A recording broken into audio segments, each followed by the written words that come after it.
Bom dia, são 8 horas e 15 minutos, quarta-feira, 17 de abril. Esta é a TV Senado, eu sou André Ricardo e você assiste agora ao Senado em Dia. Senado aprova o Estatuto da Juventude. Congresso tem menos de um mês para votar MP que destina dinheiro dos royalties do petróleo para a educação. Ministra da Cultura vem hoje ao Senado falar sobre prioridades da pasta para 2013. Proposta deve tornar mais rápida a análise pelo Congresso de tratados e acordos internacionais. Instalado o Conselho de Transparência e Controle Social do Senado e Comissão de Assuntos Econômicos vota projeto para unificar alíquotas do ICMS na semana que vem. Agora, no Senado em Dia.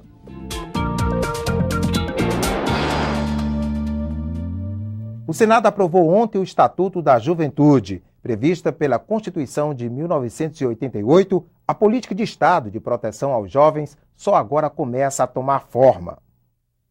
Representantes da juventude vieram ao plenário acompanhar a votação do Estatuto. O projeto, em análise no Congresso há 9 anos, tem o apoio de 80 entidades. Nós não tínhamos amparo nenhum, legal e jurídico, que obrigasse determinada prefeitura, determinado governo do Estado, ou propriamente o governo federal, a desenvolver, a formular e implementar ações para a juventude. O Estatuto reconhece como jovem quem tem entre 15 e 29 anos, garante direitos à juventude, como expansão de vagas em universidades, acesso à educação, ao ensino profissionalizante, ao trabalho e à renda.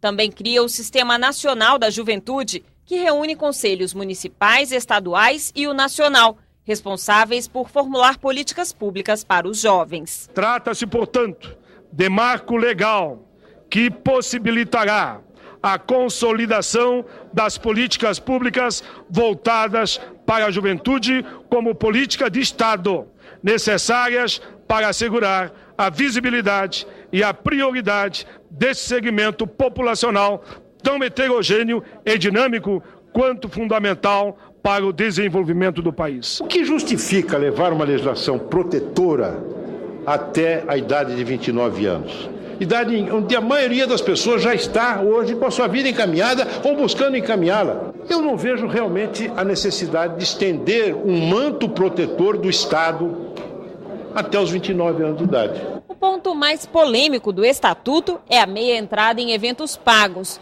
O relator, senador Paulo Paim, garantiu esse direito aos jovens estudantes e aos que possuem renda familiar de até 2 salários mínimos. Mas uma emenda da senadora Ana Amélia limitou em 40% os ingressos destinados à meia entrada. A emenda é resultado da pressão dos artistas. Eles alegam que a meia entrada torna a produção de espetáculos inviável. Penso que os próprios estudantes, que têm a noção exata da justiça, sabem que não há almoço de graça. O relator na Comissão de Educação, senador Randolfo Rodrigues, queria estender a meia entrada para a Copa do Mundo de 2014 e para as Olimpíadas. Não convém. Nós temos legislações brasileiras que valem para toda a vida, todo o tempo e todo momento, e temos uma legislação ou outra que, devido à existência naquele momento de um evento conduzido por entidades internacionais em nosso país, essa legislação seja excetuada. Me parece, senhor presidente, esse aspecto um claro assinte à nossa soberania. Mas a base governista conseguiu derrubar a proposta. Apesar da resistência do setor de transportes, os senadores mantiveram no texto a reserva de 2 assentos gratuitos e 2 pela metade do preço nas viagens de ônibus interestaduais. O transportador entende que é necessário, que é importante, principalmente aquele jovem que tem dificuldade de pagar as passagens. O que se questiona é qual o fundo que vai pagar isso. Porque nós sabemos que a tarifa é calculada no número de pagantes, de pessoas que pagam a passagem. Quando alguns vão ter a gratuidade, às vezes um trabalhador de salário mínimo vai pagar por ele. Como o Estatuto foi modificado no Senado, o projeto volta à Câmara. Para a juventude, foi mais um passo rumo à aprovação da proposta. Nós temos hoje, no conjunto da população brasileira, quase 30% de jovens de 15 a 29 anos. É nessa fase que se encontra o melhor da capacidade produtiva, intelectual, é onde se dá a formação dos valores, onde dá sua formação para uma futura vida adulta. Se você não tem agora um jovem que tem acesso à educação, que tem acesso à cultura, que tem acesso ao emprego primeiro, ele não consegue nem construir uma trajetória positiva para si e nem ajudar no desenvolvimento do país. O plenário também anulou ontem uma antiga decisão da mesa diretora que, em 1948, cassou o mandato do senador Luiz Carlos Prestes. Eleito com a maior votação proporcional do país na época, Prestes perdeu o mandato quando o Partido Comunista do Brasil teve o registro anulado. A iniciativa do senador Inácio Arruda também devolveu simbolicamente o mandato de Abel Sherman, suplente de Luiz Carlos Prestes. Ficou pronto o relatório sobre a medida provisória que destina o dinheiro dos royalties do petróleo para a educação pública. Os parlamentares têm menos de um mês para votar a matéria na Câmara e depois no Senado. Mas antes, ela tem que ser aprovada na comissão mista criada para analisar o texto. A votação do relatório foi marcada para a semana que vem, mesmo com a lei da partilha dos royalties suspensa pelo Supremo Tribunal Federal. Estados produtores de petróleo que perdem recurso com as novas regras questionam a validade da lei. Nós temos um processo que foi e voltou, teve vetos, tem manifestação difícil de entendimento do Supremo Tribunal Federal. Então, quanto mais dissipar dúvidas e fazer a nossa parte, votando dentro do prazo legal de expiração da vigência da MP, devemos fazer. O Congresso tem até o dia 12 de maio para votar a medida provisória. O relatório do deputado Carlos Zaratini mantém as regras de distribuição dos royalties que já foram aprovadas pelos parlamentares em 2012. O texto corrige um erro nas tabelas originais, que somavam 101%. Também acaba com a possibilidade de estados e municípios produtores optarem por receber ou não os royalties do fundo especial que vai ser criado. Na Lei 12.734, propõe que haja uma opção de cada município, de cada estado, se vai receber como confrontante ou como fundo especial. Nós estamos propondo, para resolver essa situação, que todos recebam pelo fundo especial. A medida provisória destina para a educação tudo o que estados e municípios receberem de royalties e de participação especial. Da parcela da União, além do ensino público, também vão receber recursos as áreas de ciência e tecnologia e defesa nacional. Este ano, a estimativa é que a educação receba 16 bilhões de reais. O relator explicou que o julgamento da lei dos royalties não deve interferir na destinação dos recursos. Nós tivemos o cuidado de elaborar uma proposta que, no que diz respeito à destinação dos royalties para a educação, ela independe da decisão do STF. Qualquer que seja a decisão do STF, essa parte da lei não será alterada. O texto original da medida provisória destinava à educação apenas os royalties dos contratos futuros. O parecer do relator incluiu os contratos atuais. Confira agora a agenda das comissões do Senado para amanhã desta quarta-feira. Audiência pública na Comissão de Infraestrutura para debater a eletricidade alternativa. Depois, os senadores examinam pauta com 5 itens. Entre eles está o projeto que obriga empresas de táxi com pelo menos 20 veículos a terem pelo menos 5% da frota adaptada ao acesso de pessoas com deficiência. Audiência pública também na Comissão de Direitos Humanos para debater o tema conflitos agrários e impunidade no campo. Na Comissão de Desenvolvimento Regional, um dos itens na pauta é o projeto que cria a área de livre comércio de Santarém, no Pará. A Comissão de Constituição e Justiça está prevista para logo mais às 10 horas da manhã. Quem traz informações sobre a pauta da comissão é a repórter Dinalva Ferreira, que está no túnel do tempo daqui do Senado. Bom dia, Dinalva. Bom dia, André. A Comissão de Constituição e Justiça volta a analisar hoje a proposta de emenda constitucional que pretende tornar mais rápida a análise de tratados, acordos e atos internacionais. A proposta, apresentada pelo senador Luiz Henrique, torna privativa do Senado a análise desses acordos. Hoje, eles têm que passar pelas 2 casas, o que acaba tornando o processo um pouco mais demorado. Segundo o senador Luiz Henrique, alguns acordos chegam a tramitar no Congresso por 10, 15 anos. Alguns senadores acham que retirar a Câmara do processo é inconstitucional. Por isso, houve um pedido de vistas e a matéria foi retirada da pauta na última quarta-feira. O relator, senador Tião Viana, aceita fazer mudanças no relatório. E hoje, os senadores devem buscar um consenso para aprovar a matéria. A CCJ deve analisar hoje também o projeto que prevê o voto distrital nas eleições para vereadores em municípios com mais de 200 mil eleitores. André? Obrigado, Dinalva. A comissão mista especial que trata da reforma do Regimento Comum do Congresso também se reúne às 10 horas. Os parlamentares ouvem a exposição do senador Lobão Filho sobre a proposta de alteração do regimento interno do Senado, do qual ele é relator. O texto ainda está em discussão na Casa. Outras duas comissões se reúnem na manhã desta quarta-feira. Na pauta da Comissão de Assuntos Sociais está o projeto que trata da aposentadoria especial para o operário da construção civil. Na Comissão de Educação, haverá audiência pública com a ministra da Cultura, Marta Suplicy. Ela vem falar sobre as diretrizes e prioridades da pasta para 2013.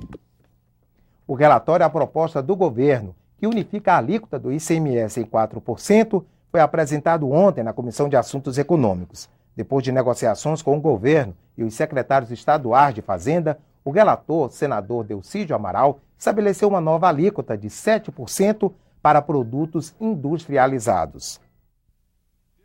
O relator do projeto, o senador Delcídio Amaral, fez duas mudanças na primeira proposta apresentada pelo governo.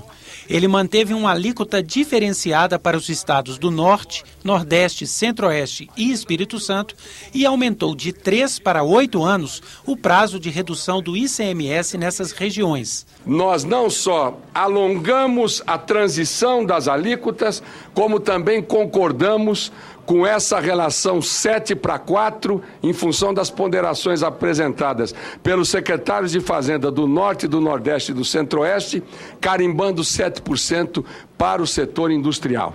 O senador Delcídio Amaral também defendeu 2 projetos de lei que estão em discussão na Câmara e no Senado. As propostas convalidam os incentivos que já foram concedidos pelos estados a empresas sem a aprovação do Conselho de Política Fazendária. Hoje a realidade é que os investimentos estão paralisados. Ninguém mais vai fazer nada em nenhuma unidade da federação se não houver uma convalidação que pode ocorrer exatamente no momento onde nós aprovarmos esse pacote de leis fundamentais para o desenvolvimento econômico e social do Brasil. Os senadores pediram vista para analisar o relatório, que deve ser votado na próxima semana. Embora tenham reconhecido que houve avanços em relação ao projeto inicial, que propunha alíquota única de ICMS, os senadores ainda não acreditam num consenso para aprovação do texto. Eu vou insistir que, além da Comissão de Assuntos Econômicos, a Comissão de Desenvolvimento Regional e a Comissão de Constituição e Justiça possam apreciar essa matéria, para que ela possa ir para plenário madura, com todo esse debate feito. Nós estamos com dificuldades, mas caminhando rumo a um entendimento que fortaleça as questões federativas no Senado. Com a manutenção de uma alíquota diferenciada para os produtos industrializados, as perdas de arrecadação dos estados das regiões Norte, Nordeste, Centro-Oeste e do Espírito Santo vão diminuir. Mas ainda assim, os parlamentares querem garantias de que o fundo de compensação cubra todos os prejuízos. O fundo está sendo proposto em uma medida provisória que tramita no Congresso Nacional. A União tem que claramente dizer como vai funcionar esse fundo de compensação, como vai ser aplicado e tem que dar as garantias. A gente tem muita discussão ainda, muito trabalho de convencimento. Vamos ver as emendas que estão vindo. A gente já tem um pouco a ideia pelos comentários, as emendas que virão. Mas eu saio satisfeito. Eu acho que a gente cumpriu o cronograma que foi estabelecido. Um assassinato praticado por um menor traz de volta ao Senado discussões sobre a maioridade penal. Dezenas de projetos sobre o assunto tramitam no Congresso. E o governador de São Paulo sugere mudanças no Estatuto da Criança e do Adolescente. Um crime em São Paulo reacendeu a polêmica. No início de abril, o adolescente Vitor Hugo Deppmann foi assassinado por outro menor de idade. O autor do disparo completou 18 anos 3 dias depois do crime e não vai ser julgado pelo Código Penal, mas pelo Estatuto da Criança e do Adolescente. E de cada 10 crimes cometidos no Brasil, 8 tem um menor no meio. Um menor não, um macho travestido de criança. E aí quando a polícia põe a mão, eles tiram a mão de mim, que eu sou menor e conheço os meus direitos, com o dedo na cara da polícia. O governador de São Paulo, Geraldo Alckmin, veio ao Congresso para sugerir mudanças no ECA. Nos casos de crime hediondo, o projeto amplia a privação de liberdade de 3 para 8 anos. Depois de completar 18 anos, o autor do delito não seria liberado, ficaria confinado em regime especial de atendimento. E, finalmente, o agravamento da pena para o maior que usa o menor, que coopta o menor para fazer crime, que é hoje muito comum. A proposta do governador é muito boa, ela aponta um caminho para que nós possamos resolver esse problema com o qual se debate a sociedade hoje. O problema do crime grave e da reincidência. E ela não trata, por enquanto, da questão da redução da maioridade. Então, ela vai tramitar com prioridade, é o compromisso que eu assumi com o governador. O Congresso Nacional analisa pelo menos 20 propostas sobre mudanças na maioridade penal, projetos que permitem a condenação antes dos 18 anos. Tem jovens de 16 a 18 anos abusando dessa idade e cometendo crimes, inclusive matando pessoas, participando de assaltos. Então ele tem que ter também ele tem que ter a penalidade também desses crimes. Então, dentro desse conceito, nós entendemos que temos que fazer o quê? É reduzir a maioridade. A pessoa com 18 anos, com 17 anos hoje, ele tem muito mais conhecimento do que em 1942, quando se estabeleceu, passou a ter a vigência o Código Penal nosso. Hoje a evolução é outra da pessoa com 16 anos. A presidente da Comissão de Direitos Humanos do Senado é contra a redução da maioridade. Os índices de violência hoje no país não é em função da criança e do adolescente.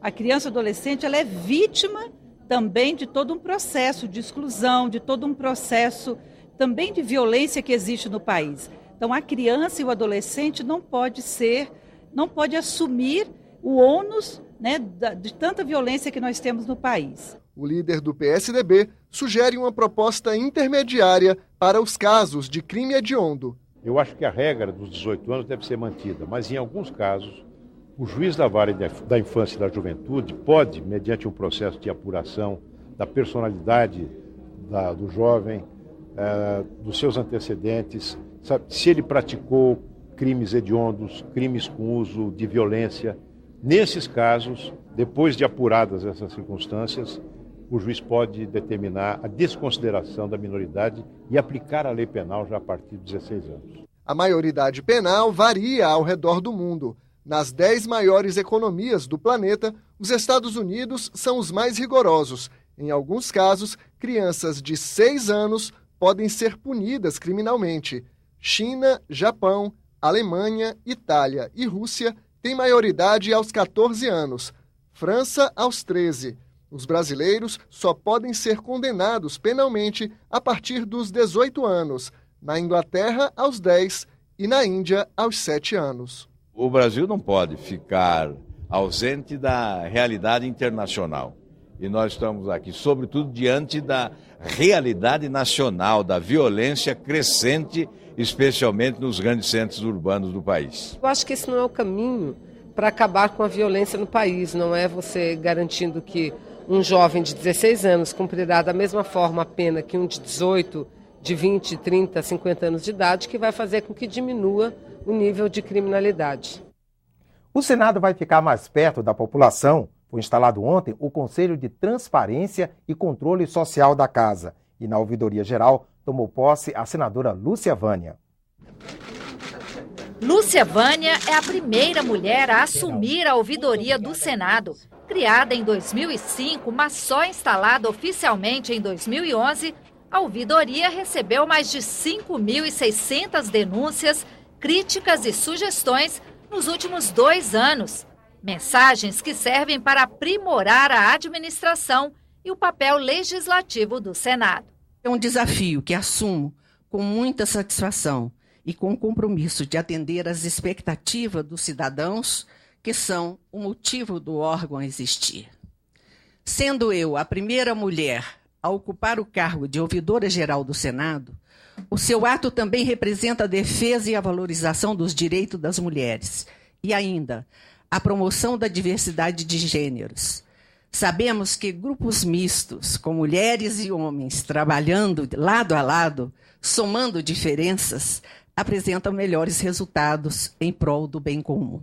Para o exercício de suas funções, a ouvidora, senadora Lúcia Vânia, tem a prerrogativa de solicitar informações ou cópias de documentos a qualquer órgão ou servidor do Senado, ter vistas de quaisquer documentos necessários à consecução de suas atividades e requerer ou sugerir investigações quando cabíveis. A nossa expectativa é que, com o trabalho, com a competência e com a dedicação da senadora Lúcia Vânia, mais cidadãos se utilizem desse canal de comunicação com o Senado.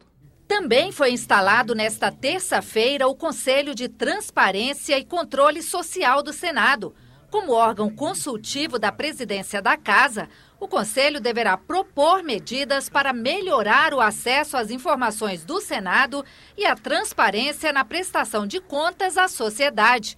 O Conselho será integrado por 4 diretores do Senado e 3 representantes da sociedade civil. Vai caber ao Conselho avaliar, apontar caminhos, fazer relatórios, criticar, trazer novas informações, ou seja, praticamente ajudar a pavimentar esse caminho da transparência que será executado pela Secretaria, que é um órgão vinculado ao Senado, e quando o Conselho tem essa competência mais geral de trazer a sociedade para dentro do Senado Federal.